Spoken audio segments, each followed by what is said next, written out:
Welcome to the Hundredfold Journey. We help people step out of religious bondage and into true abundance. We invite you to embark on a journey, a spiritual journey called the Hundredfold.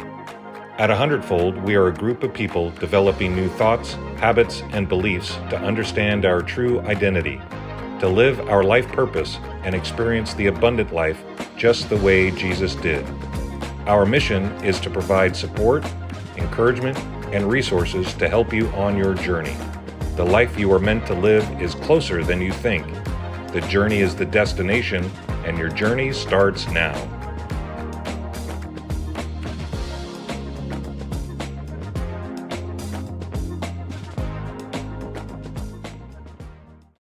Good morning.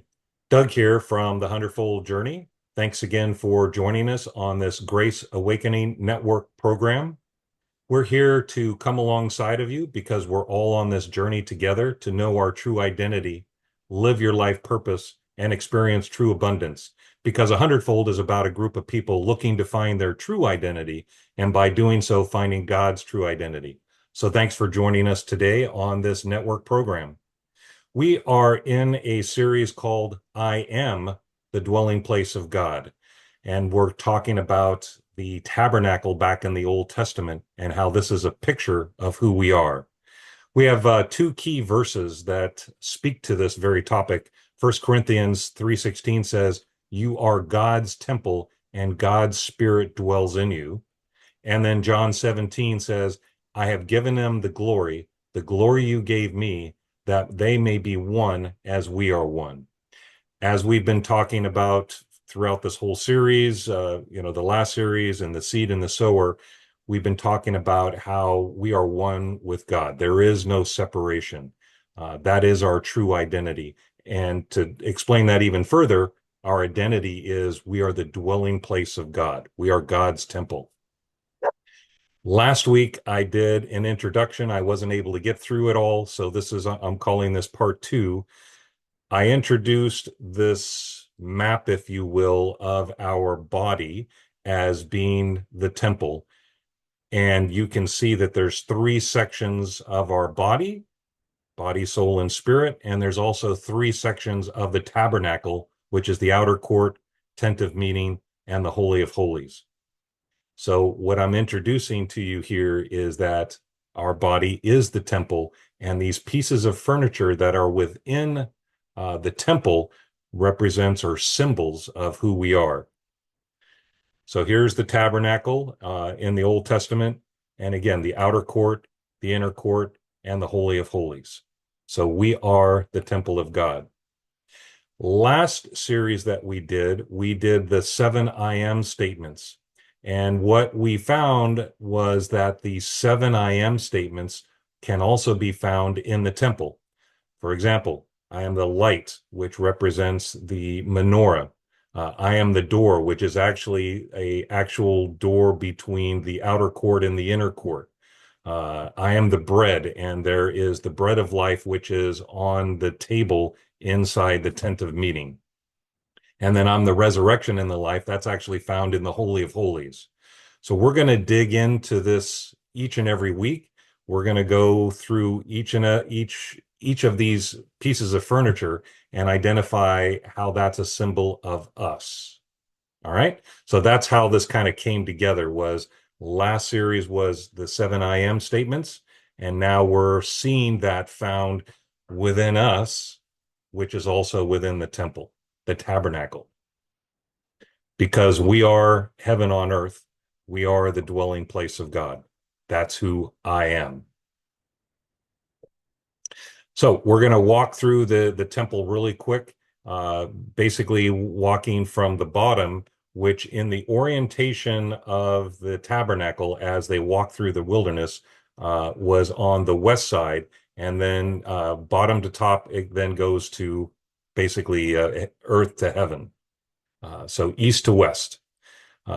And then we'll stop at each one each week and talk about each of the pieces of the furniture. All right. So here's kind of a look of what the tabernacle looked like in the wilderness. It's basically a tent that's covered with with some layers of skin and cloth, and we'll actually explain that a little bit. But this is kind of what the tent would look like to the people of Israel as they were walking through the desert for 40 years. Now, as we get into the actual temple, the temple is actually wood overladen with pure gold. So as you look at the on the screen, I'm not sure how well it shows up, but the yellow or the orange, the gold pieces, that's actually pure gold. And inside of it is wood. So it's wood overladen with pure gold.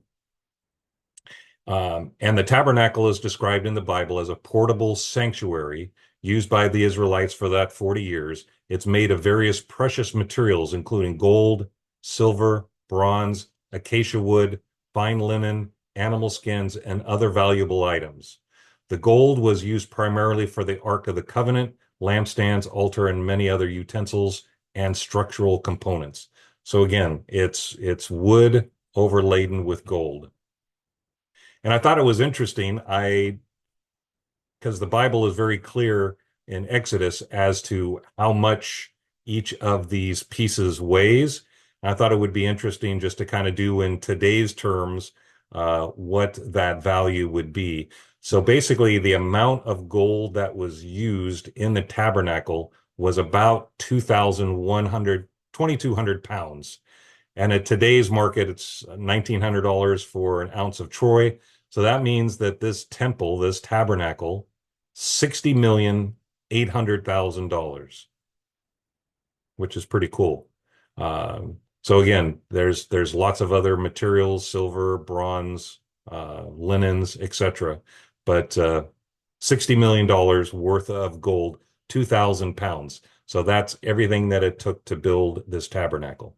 Now, the cool thing is this is a representation of you because we are, sorry, it's my dog. We are 100% gold, and gold is a picture of who God is, right? Pure gold. And then wood is a picture of man, right? We are from the earth. We are here, and that means that we're 100% man. So it's man, which is wood overladen with gold, pure gold. And that's who Jesus described himself as, right? Anytime you say, hey, who was Jesus? Well, he was 100% God and 100% man. And guess what? That's our true identity. That's who we are. Could I just say one thing about that? Please. So is it would it be so that gold would show others because gold would shine in the light, which is what we shine as. That's the, God part, and the man part is our core beliefs, right? In a way. You got it. No, Michael, that's 100% correct. And what you'll see in future pictures is that gold was so bright that it was a reflection. So you're absolutely right. When the gold is pure and polished, it is a true reflection. So yes, we are a reflection of who God is. Yep. Yeah, very good observation. Now, I know there's a lot of words here. I'm not going to read them all, but when you look at who we are, which is wood, right? It turns out that the tree that they used was acacia wood. And I'm sure you're familiar, like with Africa in that area, these trees are very, very common. And but here's some qualities of the wood. And as we read this, I'd like you guys who are online just to maybe comment about how that might relate to us. So acacia wood is highly valued and its unique properties has been used for centuries for furniture making, construction, and even religious artifacts. And here's some key properties. Their durability and hardness. So it's extremely hard wood. It's resistant to scratches and dents and damage from daily wear and tear, making it ideal for long-lasting structures and furniture. I was gonna say, doesn't acacia wood aren't those trees, don't they last a long time? They do. They may look dead, but they're living pretty much for a long time. Yes, they do.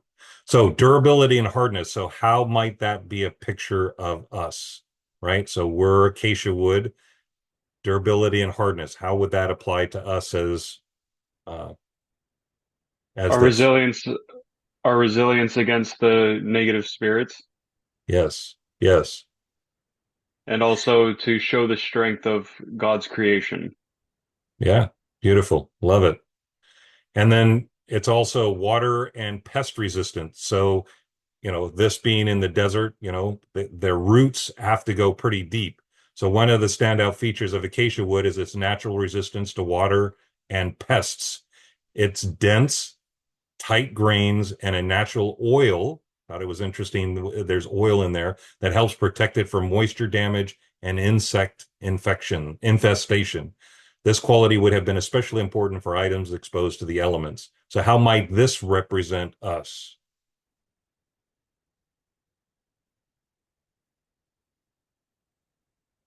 Who would be considered the pest? The pest would be self-core thoughts of we're not worthy and negative thoughts.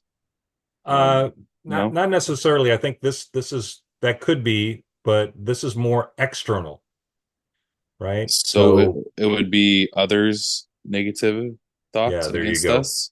Yeah, yeah. So the negativity, the pests, if you will, that want to penetrate within us and change our mindset um, to negativity, right? We're resistant to that, which is pretty cool. Distinctive grain appearance. Acacia wood is known for beautiful, distinctive patterns. Um, and I thought this was interesting. The color can vary between light amber and deep brown, often with contrasting streaks. So I thought that was interesting about, human beings just physically when you look on the planet, we're usually a range between, a light amber, like my color, right, to a dark brown. So this covers our outward appearance. Workability, despite its hardness, acacia wood can be worked well with both hand and power tools. It can be carved, cut, shaped into intricate Oh, designs. I actually heard that that type of wood is easily formed and bended through steam. So Ah, it's yes, you're able to bend it and make chairs that work with that bending formation, yes, which is yes. So how might that apply to us? that we can form and bend ourselves any way we would like.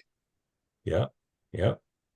And now that you say that, Michael, that's really good. So under pressure, um, we soften with maybe um, the steam that might come into our life, and steam might be a picture or analogy of trials or tribulations that that it will bend us, but it won't break us, right?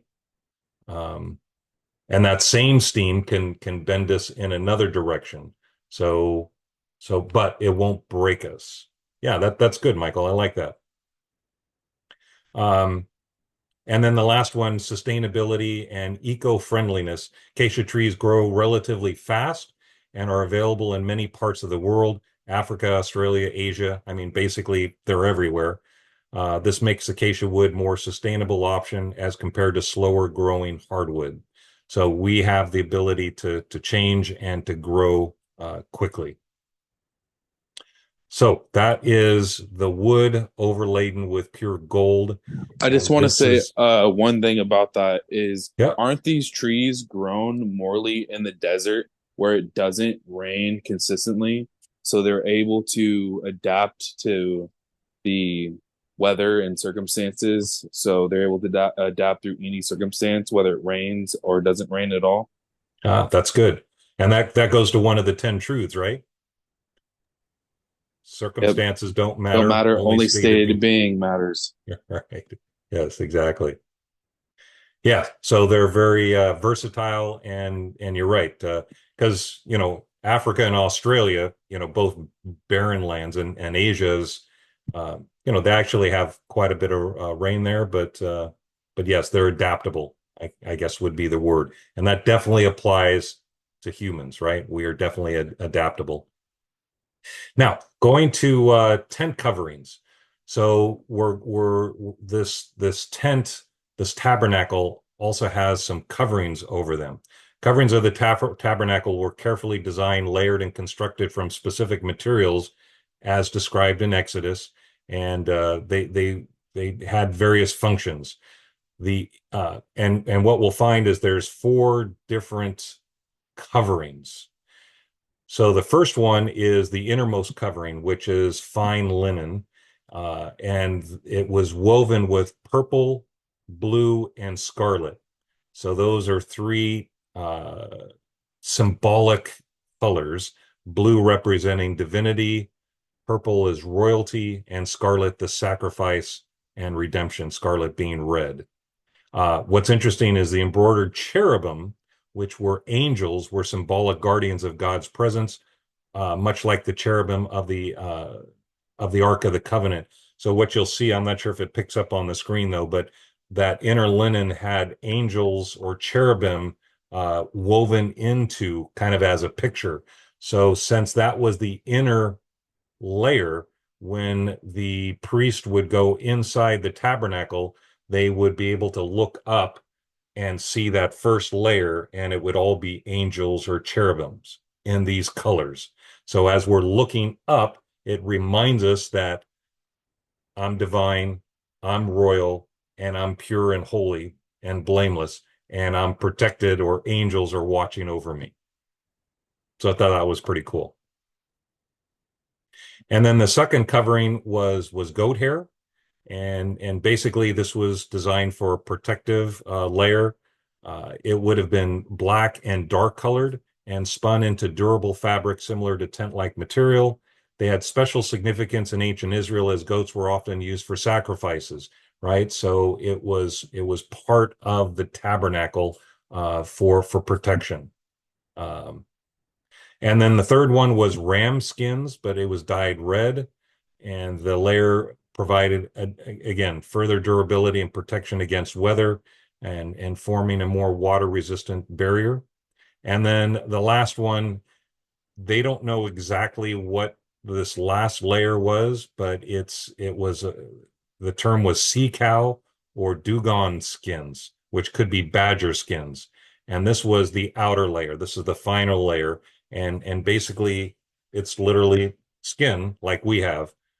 It's for weatherproofing, providing the most protection for harsh environment, wind, sand, and rain.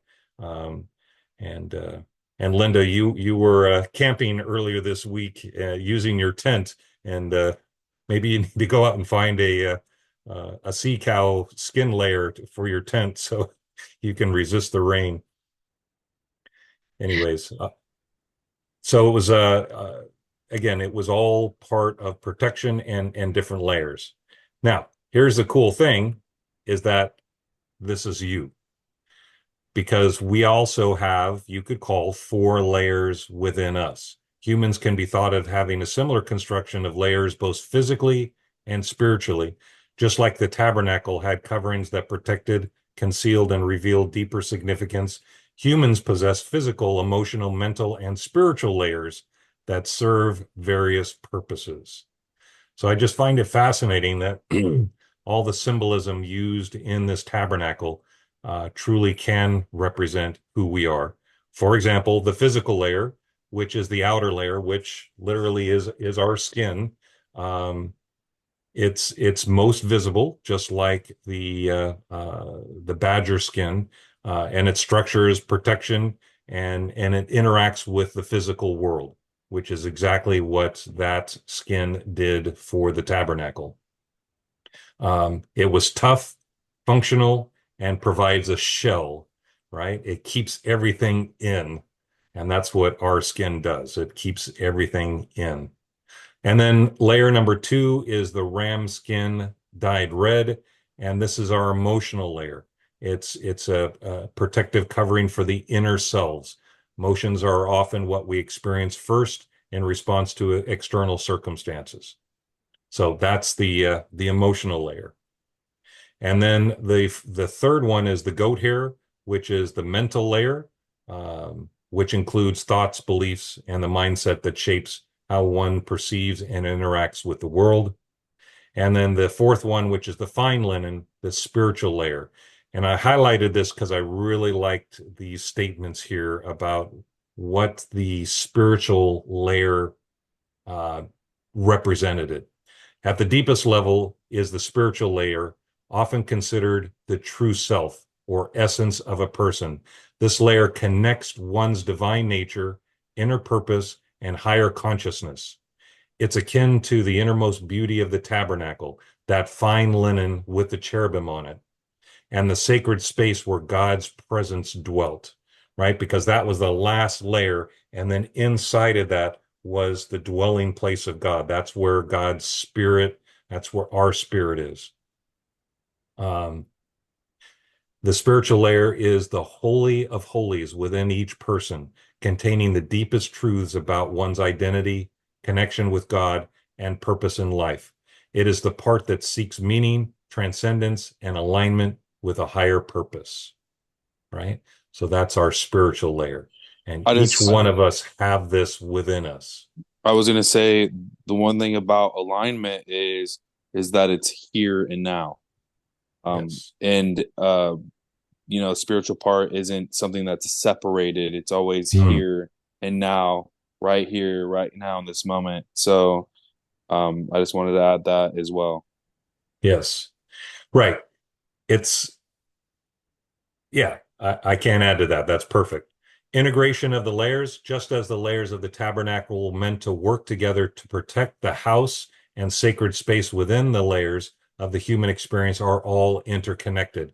They serve to protect, express, and reveal the deeper aspects of our being. When these layers are in harmony, a person can live in a state of inner peace, alignment, and authenticity, where the spiritual essence influences thoughts, emotions, and physical well-being. So I really liked all that. So, I love the word alignment because in my mind that means it's perfect. There's mhm, no crooked, bent. It's in perfect alignment. there you go. You got it. So this is again what we're talking about, the tabernacle. Now we're going to move really quick into the tent of meeting. And inside here, and Michael, you talked about being the reflection. So this is what the priest would see inside that holy place. Pure gold on both sides, and just a reflection, and you can see the reflections of the light, so the place lit up from inside. um and the priest could see himself in the reflection of the gold, and it would be a reminder that that was a representation of who he is. So Well, this is the isn't the candle or the lighting of the candle, the flame, isn't that also a a part of us? Because absolutely. without the burning of the candle, without the light, without the flames, there would be no reflection. So I feel like in a way it's our spirit or our soul, both the reflection and the flame, because it works as a unity. That's very yes, very astute. Because without, you're absolutely right. Without the candlestick, without the menorah, without the flames, this room would be pitch dark. So in a So way, it's saying our belief, our core belief, is what makes the light that reflects off the gold, right? If we believe that's what lights the candle. true, but remember our core beliefs can go either way, right? Oh, It could be yeah, a negative belief, it could be a positive right. belief. Either way, it would be what lights us up inside, and what light is driving us, and what those core beliefs are. But can't the priest also choose to not look in his reflection? True, true. But honestly, I don't think within this room that would be possible. I mean, basically, he'd have to cover his eyes because it would That's be everywhere, that's right? very true. That's very Yeah, true. right. But Michael, you're right. The light is the what lights up this room, because without that light, it would be totally dark. And isn't the candle or that candlestick, isn't that also made of gold? Yes. And that by the way, there is no wood inside that candlestick. That is pure gold, that lampstand. So yes. And back to the light illustration, I really like that because Jesus said, I am the light of the world. But where is that light? That light is within us. And then that's expressed through us, right? Out of us because it's in us. And that's the menorah. And we'll actually be talking about that more because we're going to go to each one of these pieces of furniture and highlight that. But Michael, you're right on. Here's just another view of what that might look like, kind of a side cut of what that room would look like. So that's the tent of meeting. There's the menorah. We just talked about it. The table of showbread is in here, and then the altar of incense is in here as well. And the altar of incense is prayer. So that prayer is from within us. And then we go through the veil, which goes into the Holy of Holies. And this is demonstrated by Jesus when he was crucified. After he died, the veil was split. So now this tabernacle, this Holy of Holies, is now open. It's open, right? It's not shut, and that veil has been split. And that Holy of Holies, by the way, if we go back to that picture of the body, that Holy of Holies is right here. It's between the two cherubs. And in the ark, if you open up the ark, there's three contents in there. We'll talk about that. There's the mercy seat, and then God's glory. God's glory comes down into the Holy of Holies. It would come down once a year, but now it's permanent. We are the permanent location of God's glory. And that verse that we shared, our memory verse for this series, is John 17, that we have been given this glory, the same glory that Jesus we have. So we're going to continue this series next week, but next week we're going to focus on the bronze altar. And the best way to reach out to me is through the QR code on our website. And you can also email me at doug@thehundredfoldjourney.com. So that's it for this morning. Thanks for your time, and we will see you next time. Bye for now.